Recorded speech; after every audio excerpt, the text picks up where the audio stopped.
Welcome to Talking Hoosier Baseball. We are recording this on Monday, February 3rd, 2025.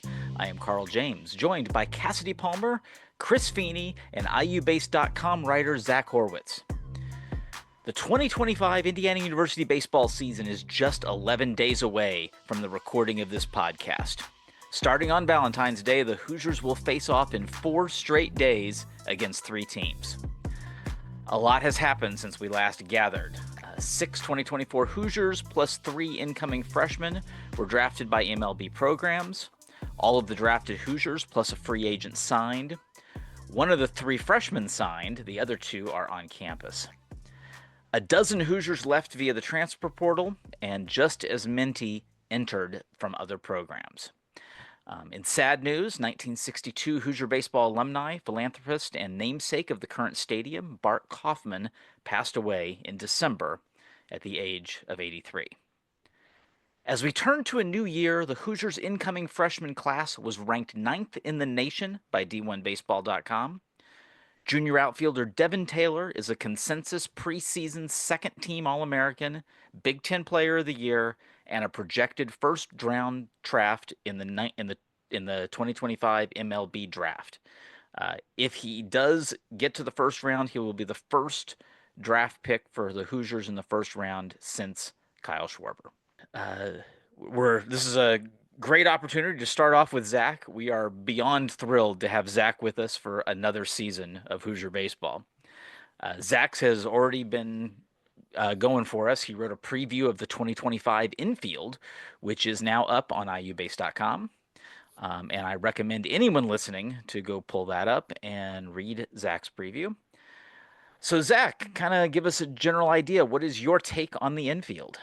Yeah, first of all, thanks for having me back, not only the podcast, but on the IU base beat for the second year.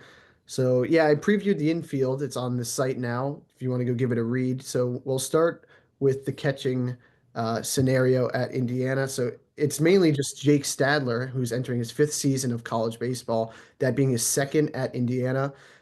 He leads an inexperienced group behind him, which has TJ Schuyler, who's now a sophomore. He saw action in just 19 games last season. He started only 2 of them. Braden Ricketts is a freshman, and then Big Ten preseason Big Ten freshman of the year, Hogan Denny as well. But they see him mainly in a designated hitter outfield role. So it's really just Stadler leading the charge yet again.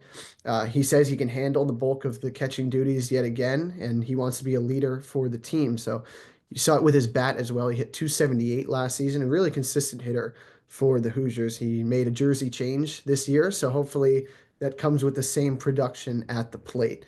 So now we'll go around the horn. I guess we'll start at third base now with one of Indiana's veteran guys, Josh Pine. He's been around for a while, and a soon-to-be breakout star in freshman Cooper Malamazian. So Malamazian was drafted in the 17th round to the Milwaukee Brewers and turned that down to come to Bloomington and play for head coach Jeff Mercer. So he shined in the fall baseball portion with first team reps as Josh Pine was out with an injury for this preseason portion. But Malamazian has good enough defense, according to Mercer, to play at this level, but that should be Josh Pine's role as he's expected to be a full participant by opening weekend. So Josh Pine is now in his senior season with the Hoosiers, and he's the only player in program history with 2 of the top 10 all-time doubles season, and he sits in 5th place in program history in doubles, which he has 58 of them at IU, and he's just 5 shy of the record of Dustin Demuth. So he has an entire season to play. He should get that one fairly quickly in the 2025 season. So then we'll go to the middle infield. On the left side is now Tyler Cerny, who's getting his second full season in the shortstop position. He moved over from second base when Philip Glasser left in the 2023 MLB draft. So Tyler Cerny, you can read more about it in the article, but he had 57 appearances at second base in that season when Glasser was there. He moved over to the left side now, and he had a tough start to last season. He had a team high 16 errors, but you would expect that out of the shortstop. But only 3 of those were in the final 30 games. So the second half of the season, he was really stellar. He handled the bat really well. He led the Big Ten in doubles, so he can really swing it as well. He led the team in at bats, doubles, and RBIs. So Tyler Cerny will be the starting shortstop yet again. And on the other side of the bag, it'll be Jason Oliver. He didn't start last season as the second baseman, but they eventually figured it out, and Oliver really came true as the guy at second base. I really think he's the most underrated player on this Indiana roster. Uh, he played in 48 games overall last season. He hit 285. He had an 8 RBI day in the Minnesota game towards the back half of the season. So Jason Oliver will be the second baseman, and as expected. But then you move over to first base, which is the last one we'll talk about today. And this one is should be a surprise maybe to some of the Indiana fans. And so Joey Brincheski played a lot of first base last season. He was kind of the utility man. He was the first baseman and the designated hitter.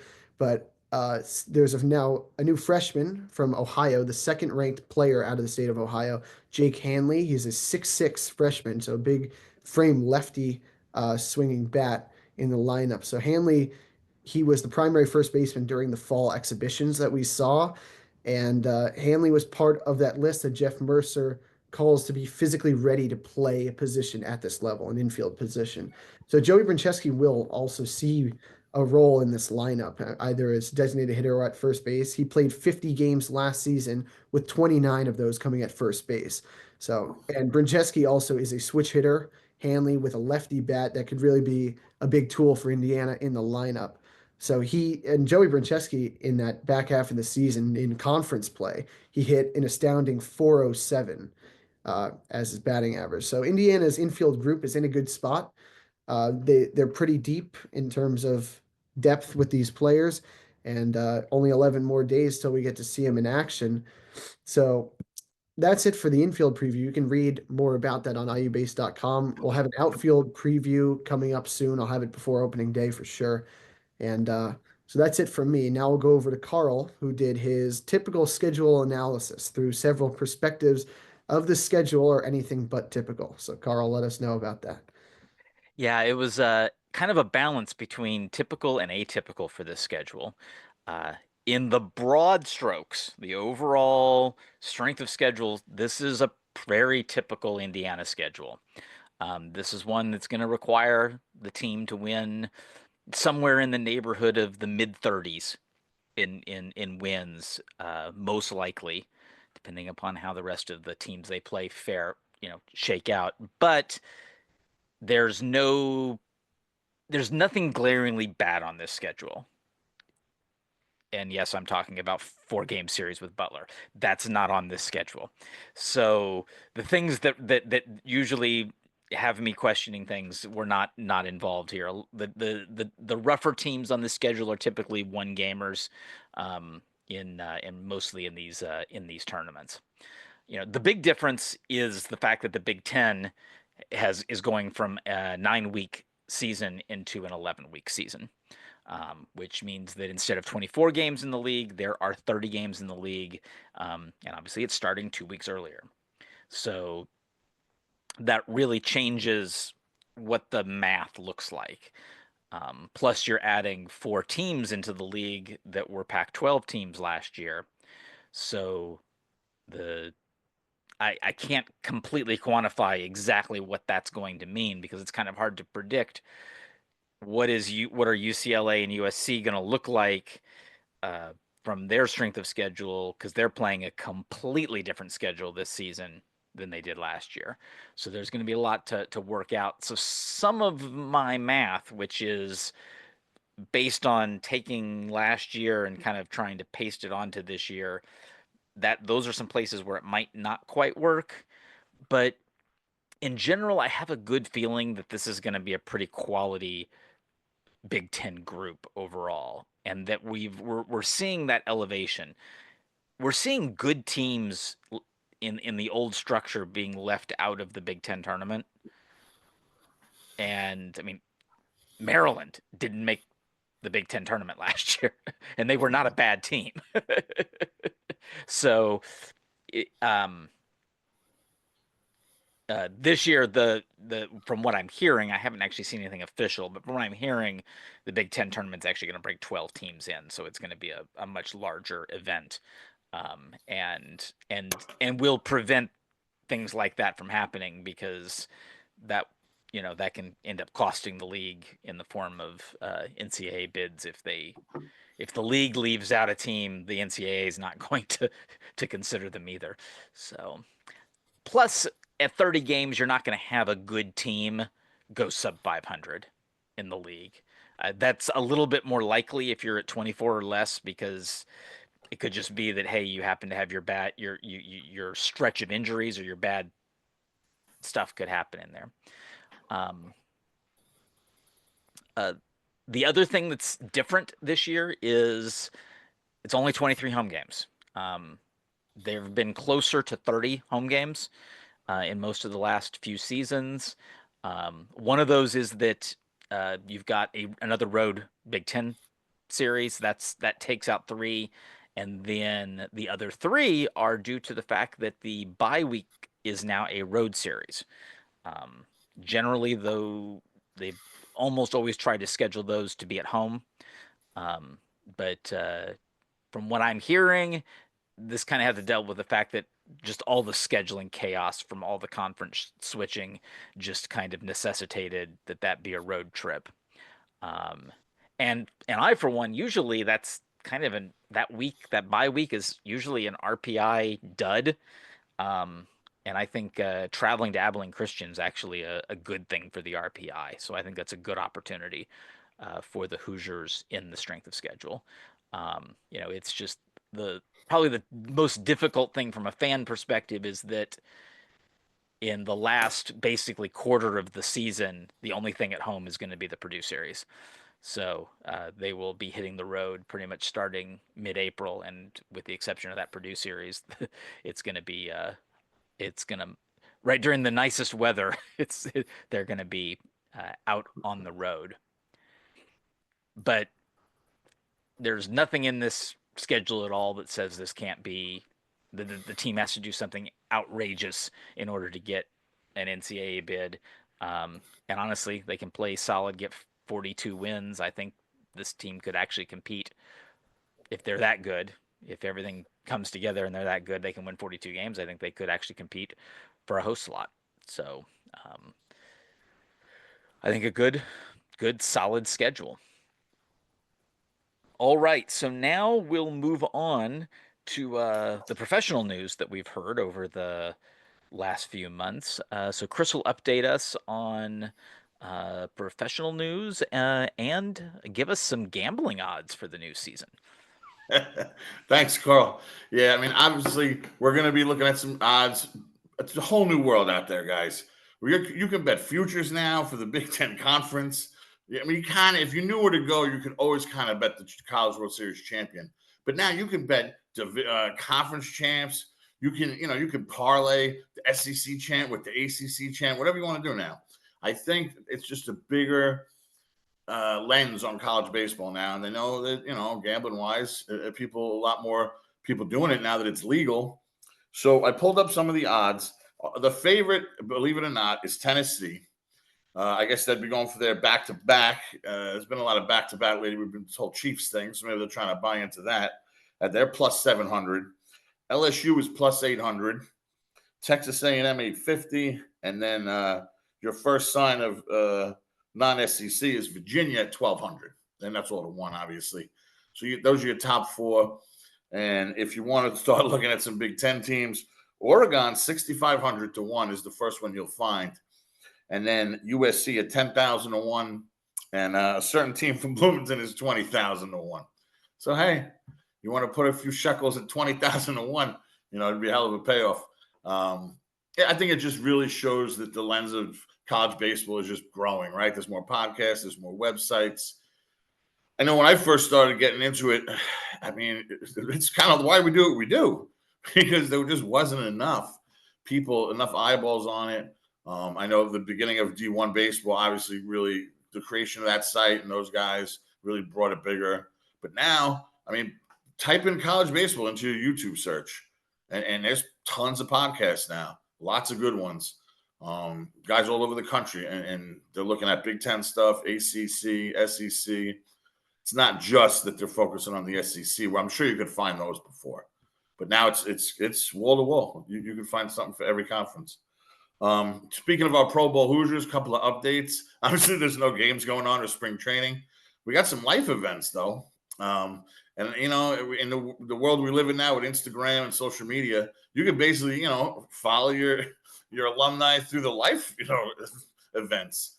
And one I really thought was cool to see, I think it was just a couple days ago, Drew Ashley got his dentist's degree, basically. I'm not sure what it's called, his doctorate or something, but he is officially a dentist, and he's going to start at the Franklin Street Dentistry, and that's where his father works. So that's pretty cool. Father and son will be working together as dentists. I saw some photos. He's got the pink bow tie. He's got the dentist jacket, and look cool. And to think this was the guy who got on campus, and we were thinking, Mike, they're not bad here or there. And Drew was a huge part of this program. And it's cool to see him now moving on into his professional career as a dentist. Another one that we heard about just recently, an ex-Hoosier, a Hoosier alum, retired on January 23rd, 2025 from baseball. Didn't spend too long in the minor leagues after leaving IU, but the reason he did this was to become the bullpen catcher of the New York Yankees, and that's Peter Cerruto. So I just – what a great job. I mean, you're basically on the team. You're at the hotels, the flights, but no pressure of winning a game. So, Peter, congrats to Cerruto family, the whole bit. You know, he joins Casey Dykes, who was our assistant coach, obviously, back a few years back, and he's the assistant hitting coach of the New York Yankees. So we got Hoosiers everywhere. Grant Richardson, Elijah Dunham. You know, they were prominent in AA. I think Elijah got up to AAA last year from that. Maybe they both stopped at AA, but either way, moving up in the ranks of the Yankee organization, you know, and they're playing the Reds, I believe, the Yankees, sometime this summer. So maybe you want to come pay a visit to Peter in the bullpen. He'll be warming up the players. A couple other pro Hoosier stuff. We got some rankings that come out every year, and the organizations put like their top 20, their top 30 prospects, and some Hoosiers really show prominent in that one. We got Jack Perkins. He made the top 30 for the Oakland A's. Connor Foley, number 29 for the D-backs. Luke Sennard, number 25 for the Braves. And our highest ranked would be Craig Yoho at 15 for the Brewers. And anything I'm reading about Craig is that he's going to be on the Brewers this year. Like, he's coming out of that pen. So, you know, we could have some, you know, action of him throwing those frisbee balls he throws and you know, when you see him on Pitching Ninja all the time, and Craig's really fun to watch out there. Now, a couple other updates just for, you know, going through the Hoosiers. Jason Oliver, we just found out, is going to be going to the Cape this summer. Obviously, if he doesn't get drafted. He's a sophomore eligible, so he might get drafted. Then he wouldn't go, I would think. But, yeah, they just announced he's going to be a Brewster Whitecaps member. We've had plenty of our guys, you know, go to the Cape and play, and it's an honor, you know, get eyeballs on you. I know Devin went last year. We've had plenty of Hoosiers, you know, play for the Cape Cod League. It's a big opportunity to get to notice, you know, from scouts and really anybody that wants to you know, just watch a ball game in the summer. You know, I've gone to some like Coastal Plain League. I've gone to like the smallest. They had a wood bat league out by the Outer Banks that I was able to check out before. And you looked at the rosters, and just about everybody's school had like a CC after it. Like, it was like community college. Like, these were not star players, but they wanted to win, and it was fun. So, you know, if you're on vacation, if you're in usually I don't know if it's beach towns or whatever the case, but if you see a college league and a little college star league, go out and check them out. I'm sure they'd appreciate it. Now, we're also, you know, it's been a blast. I can say for me, we've been over to the Bart twice now to do some preseason media, and we got to see some of the players. And I know I'm ready for the season to go. I know we have one more of these before the season starts, but I am definitely excited. It's been nice to meet some of the new players. Like, we were able to talk to Jake Hanley. We were able to talk to Brayton Thomas. And these are guys, obviously, that we haven't met before. So it's been nice to meet with them. I think we have who do we got? Do we have Hogan Denny this week, right, Carl? I think was on the lineup for this week. So that'd be cool. And it's just and for those who don't know, we usually go to opening day as a crew. And we're not this year because it's Arizona. There's a lot of, you know, it's much harder than just driving down south. But I know I'm excited for the season. I've been getting a lot of messages from people that are excited. We've been doing our countdown that we always do. I got the cards ready for tomorrow. Let's see. We got Colopy and Schwarber are going to be our 10s. So I know we're going to be moving on to a little bit of group discussion, right, Carl, from here. But Yep. I just want to say I'm definitely pumped up for the season. And Zach, definitely great to have you back. For those who don't know Zach, maybe you weren't kind of plugged in last year. He does a hell of a job from that press box and doing the write-ups for us. Well, Carl's pretty professional. I know I'm not. But Zach can definitely put together some good articles for us along with Carl and stuff. And it's great to have you aboard again, Zach. Thanks for doing it. Yeah, thank you. All right. So yes, so we are going to go ahead and head into a big topic discussion. We've decided to break it up. We're going to do hitting in this week's discussion. We are saving pitching for next week. And I know all the fans out there, we know the question marks are generally on the pitching end. And we kind of made this decision deliberately because I think we want one more uh, media session to get a kind of a feel from the coaching staff as to how close is this pitching staff. And it's harder to know where pitching is this close to the season. Hitting, I mean, they're working on hitting all the time, but the pitchers get shut down and then they got to get restarted. And it's such a quick ramp up time for the pitchers that giving them a little bit more, giving a few more days to figure that out and try to give us some tea leaves. We're still not going to know a whole lot. Just spoiler alert. but it'll come. But we are going to now discuss hitting. So this week we're going to talk about what do we expect from this offense. We know this offense is going to be good. I guess the question is just how good are they going to be?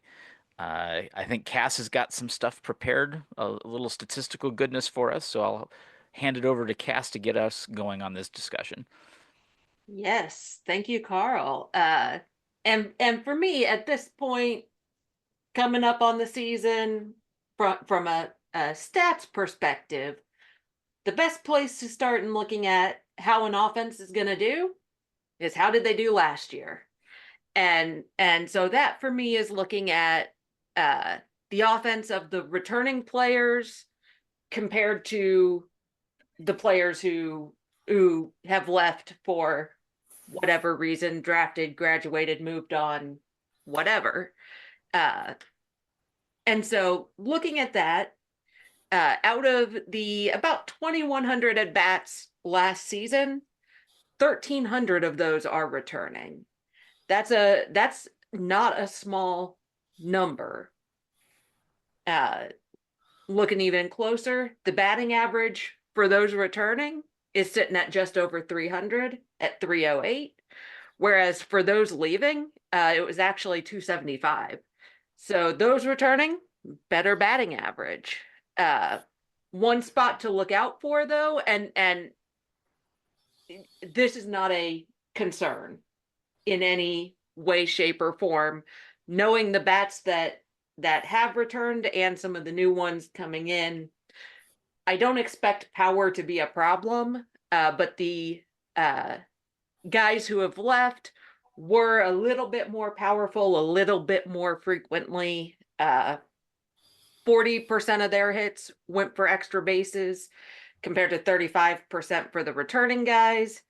And the returning guys were a little slower in hitting home runs at about a clip of 1 home run every 26 at bats compared to 24 at bats for the guys who left. Again, with the guys who are coming back and in some cases seeing more time, it is far from a concern. Just what the end of season numbers look like. The returners were less likely to strike out compared to the guys who have left. And this is not a bad starting point of a number at 18% of the at-bats were strikeouts. That is really for a collective group, that's a good number. And the returners reached base almost 40% of the time, an on-base percentage of 394. I will take that as a starting point any day of the week. And while this isn't bats, it is offense. It's always in the offensive categories. those who are returning stole more bases than those who have left, but they also got caught more too. In fact, out of those leaving, there was just one single stolen base attempt that was not successful. That caught my attention. That number is due in large part entirely to Nick Mitchell, who was 7 for 7. So those are just some fun numbers. But the thing that stands out to me is that at the start of the season last year, your average returning guy who is returning this year was younger than a sophomore, whereas the guys who left at the start of last season were almost juniors. For these returning guys to be so young and put up those numbers is a little bit of a double-edged sword. It's a great starting point. They've been tested and they've succeeded. But we always talk about the sophomore slump. Once there's more data, more video on these guys, the tendency, it doesn't always happen. Cerny is actually a good example of that, if he did not really have a prolonged sophomore slump. But it tends to hold true that sophomore numbers do dip a little bit, or sometimes more than a little bit. So that, to me, is actually the bigger thing to watch, is seeing how these rising sophomores do now that they can't really slide under the radar. Joey B is not sliding under anybody's radar at the plate. Oliver, while he had occasional bits of struggle, also, like we said, 8 RBI. Like, he's not sliding under anybody's radar as a sophomore, even if he is underrated compared to what he actually should be. So that to me is the big takeaway here, is this offense could go how those sophomores go.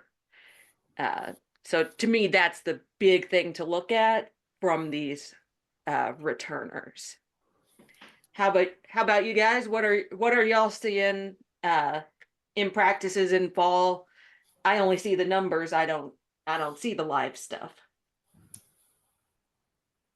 Well, I think the biggest takeaway from the fall for me has actually been, I mean, again, I think I'm really impressed with how most of them are swinging the bat.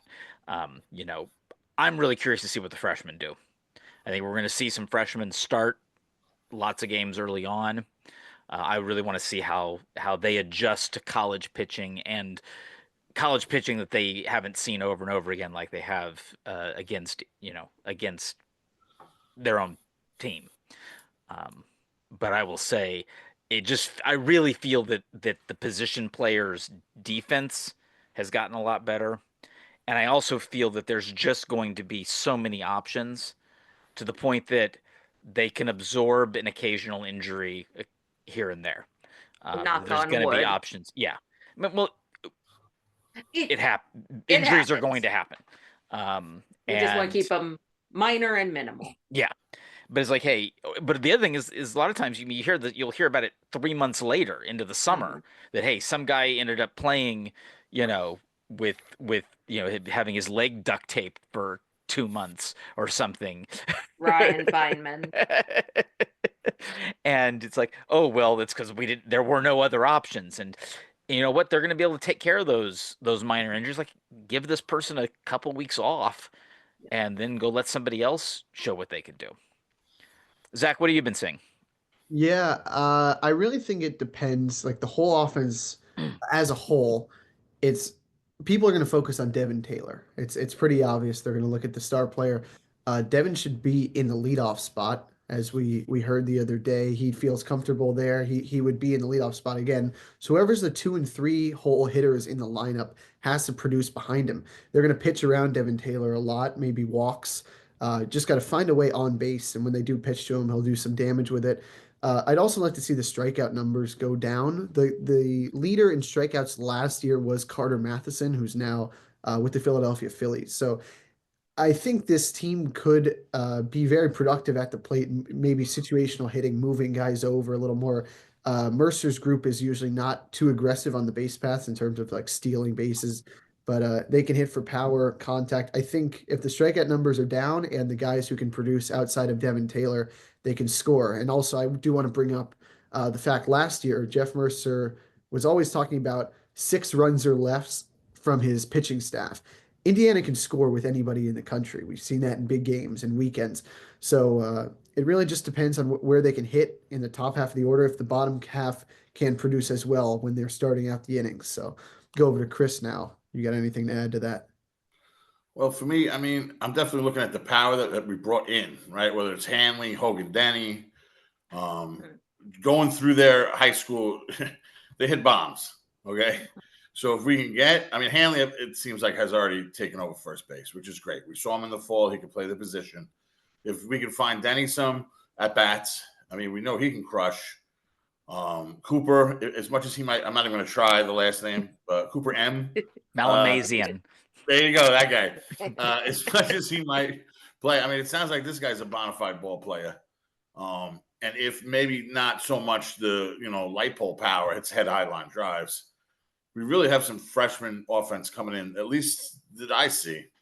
When you go back to like Cass brought up with the tape, like, oh, now they got tape on this guy and tape on that guy.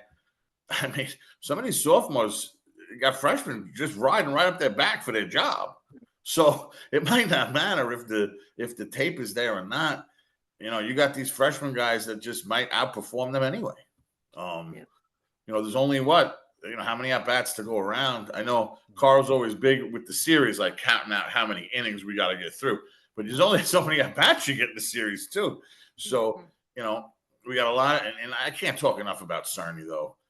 Just knowing what he is and how solid he is, and the clutch, right? How many of those home runs did he hit last year where we were down 2 or it was tied? Whatever he does to clear the mechanism, I just write that down as we're going to have that again. And Cass is right, though. Again, another year of tape on Cerny, so maybe something changes. But if all they're going to worry about is Taylor, these opposing pitchers, I think they're going to be in trouble. They might be in for some surprises. And you even have some options, some interesting options that'll be on the bench for pinch hitting. One I really want to talk about is DiMartino. So you've got a very veteran power bat that would be somebody that could get called in a situation. Hey, the team needs a home run right here. Let's throw somebody in here that they're not used to seeing, that they're not thinking about much, and can swing for the fences. So there are interesting options. Ryan Gilbert, Ryan Gilbert, exactly. Ryan Gilbert could match DiMartino right there. This guy. You want to talk about his story with his health and what he's been through. The fact that he's just going to take the field, and it's just, I don't even want it. It's too much to even think about. But he can crush, and if he gets, you nailed it, Carl. It's a pinch hitting option. If it's a couple ABs, unexpected, you never know. Guy comes in the game, he might come in the game for the last 3 innings and get 2 ABs. Yep. And you got a couple of guys behind them that can fill in whatever defensive role needs to be taken in that situation too. So, and it'll be very interesting to see how the designated hitter is used. I'm kind of thinking that's going to be Brincheski most likely. Don't sleep on Denny. I'm telling you. I think we're going to see a lot more from these freshmen than we expect. I'm not. The point is, I think you may see Denny playing in the outfield. So, you think he'll even play? Oh, okay. So he's already playing then. Yeah, I think you're looking at. I mean, Devin Taylor is probably the only absolute lock in the outfield, because you've got so many good options there, and Brincheski's been spending some time in the outfield. Denny's been spending some time in the outfield. Wiggins is I was just saying, Wiggins, you got Wiggins, and I think it's all just basically based on that offensive performance. Dickerson's interesting because Dickerson has pretty much shown to be the elite defender out of the group. Um, and he He can fly definitely out has, there. The So catch the he made Sam in Louisville. Morrison. Oh, that and was nuts. he definitely has offensive capability, but we've also heard that the consistency might not be quite there yet. So that's going to be interesting to see, how those decisions are they going to be more defensive in nature? Are they going to be more offensive in nature? And we may just see, especially early on, a whole lot of different things thrown at it just to see what clicks. Kind of like they did with second base last year, Well, to no, Zach's point. Oh God, yeah. that's what. The guy wouldn't even get in that bat. He would come in, he would play, and then he'd get pinch hit for me every. Yep. Oh man, that was rough. What was that guy's name? Burnham, Beckham, Raquel. Yeah. Raquel, Yeah. Brandon Burkell yeah. Brandon Yeah. Burkell. So basically, yeah, you had three second basemen and wasn't really feeling, and then you had all these great outfield bats. So they'd Yeah. have the outfield bat pinch hit, Pitch. put in the next second baseman, have the outfield bat pinch hit, put in the net, then put in Oliver, and eventually Oliver started hitting. So Oh he yeah, took the job. hitting line drive bombs. Another thing too to think about. I know Mercer likes to do it, and his mentality is like the hands team at the end of the game. And we lost Colopy, so someone's going to have to take that role. And Morrison. And Morrison. Morrison was there too. Oh, right. And if this guy Dickerson can't maybe excel at the plate, but he's outstanding defensively, maybe he goes in that role. But I know that Morrison was a great call. I didn't think of him with Colopy. These guys had roles on this team that they're not here anymore, and it's something that we're going to have to see how Coach, replaces the roles, because obviously this is something he likes to do. This wasn't something he did for one season. He's been doing this for a while. And it's a strategic move. Obviously, you're going to lose whatever bat was out there, but you risk reward it, and you see we go from there. Yeah, but we also could be, there's also potential there that Dickerson could turn out to be a really solid, consistent bat. Mhm. So Yeah, if the Dickerson we saw at Louisville shows up, then watch crazy. out. Pouring rain, terrible weather. They probably hadn't been outside very much, and he really shined. Hit the natural cycle, didn't he? Mhm. That was nuts. Yep. I'm trying to think if there's other guys we haven't really touched on, but the outfield we don't know. Like you said, we know Devin is a lock, but after that, we're not sure. The infield, I guess, like Zach said, it's Josh's, but if he's injured, he's not really going to be able to start there, or maybe he has to share time. Because this Cooper, Malamazian, Malamazian. Malamazian. Believe me, we're going to learn how to say his name. We'll get there. That's playing good. No, the word on him is that he's legit, right? He's got all the tools. He got drafted, right? And well, the defense is elite. We've seen it. Just right off the bat, with hardly any practice time, he was making elite plays at third base. I'm not saying there weren't mistakes, because especially early on, there's going to be mistakes, but the natural skill is there. Yeah. I'm pretty sure he was a shortstop in, like most of these infielders, he was a shortstop in high school. So he did make some of those deep throws by the foul line, though. And yeah, he got sped up a little on a couple of them. But he even talked to Coach about the bare hand play he was making on the run for the throw first. He's gonna want to get on the field as well. And we know. They basically already announced that Hanley's the first baseman. They've talked about it hourly, so we know. And then if we got to figure out third, we know Jake's the catcher, so that's done. Yeah. It's. And I'm guessing TJ midweek. Yeah, they're gonna. Yeah, and TJ. TJ's been hitting. Every time I've seen him in the fall, the bat looked good. That's good to hear. He works hard, that kid. He always stays late, right? You know how when we go to do the media, he'll still be out there with a couple like Denton and maybe like two other players, and he's still working on his throws to second. He's still working on block balls, and and everybody else is inside already. That's good to hear. Yeah. And like you said, Chris, late in the season, it may be they've got to figure out a place to put Denny's bat. Yeah. So he may slide in a game or two at catcher behind the plate, just because it's a way to get the power bats into the lineup. Yeah. And he's taken plenty of reps behind the plate, so that's a legit option. You see a couple of publications have us ranked, right? And I feel like that's on the offense. Because how are they It's ranking us on our pitching? yeah, they We can't. don't even know what that No. is yet. So I feel like these rankings that we're getting, 25, 24, whatever publication, I feel like that's all on our offense and our, I don't know, like, our mentality, it's Mercer, right? It's our system. Yeah. We don't know how the arms are going to do yet. Yeah. So I think these bats are proven and Well, people know it. Yep. And I said, my one statement about the pitching is that it will, the one, just to talk about the program like you have, Chris, is that even in the rough years, the pitching's been doing at least decent in May. So Yes. Oh yeah. Oh, Yeah. this regime, yeah, absolutely. How many times have we talked about on this podcast? And I know I say it a lot. Like, oh, it could have went off the rails, but they figured it out. Oh, it could have been south, but they figured it out. yeah, Yeah. It just happens to be that's what's happened. Yeah. But Cerny talked about it in the presser. Like, he didn't admit it, but he basically said we have to focus more all the time this season. No matter who we're playing, we can't just look at who the team is. We have to take care of business. Which, if you read between the lines, maybe they took it easy a little bit against some teams, and then teams got us. Yep.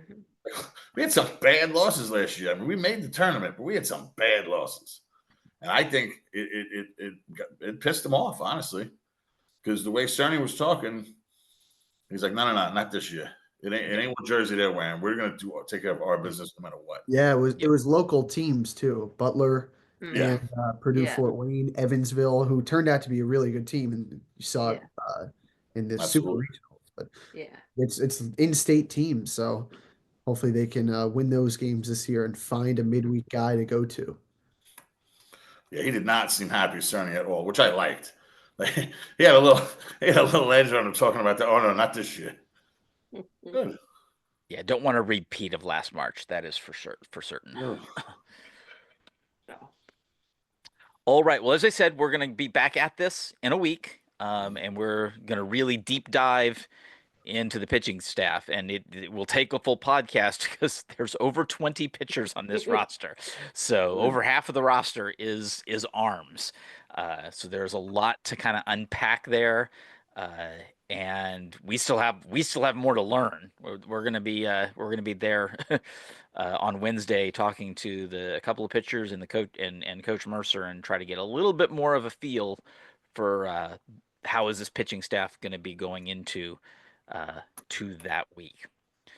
So I think that'll conclude part one. And again, we'll have that media release later in the week, and then we'll be back at it next Monday. So thank you for listening to the first of this season's Talking Hoosier Baseball episodes. For more on Indiana University baseball, hit up iubase.com, especially Zach's infield preview. If you dig a little deeper, you'll find my schedule analysis, and we're going to continue to have pieces coming out. I think Zach's got at least one or two more planned here for previews. So for Cassady Palmer, Chris Feeny, and Zach Horwitz, I'm Carl James. See you at the BART.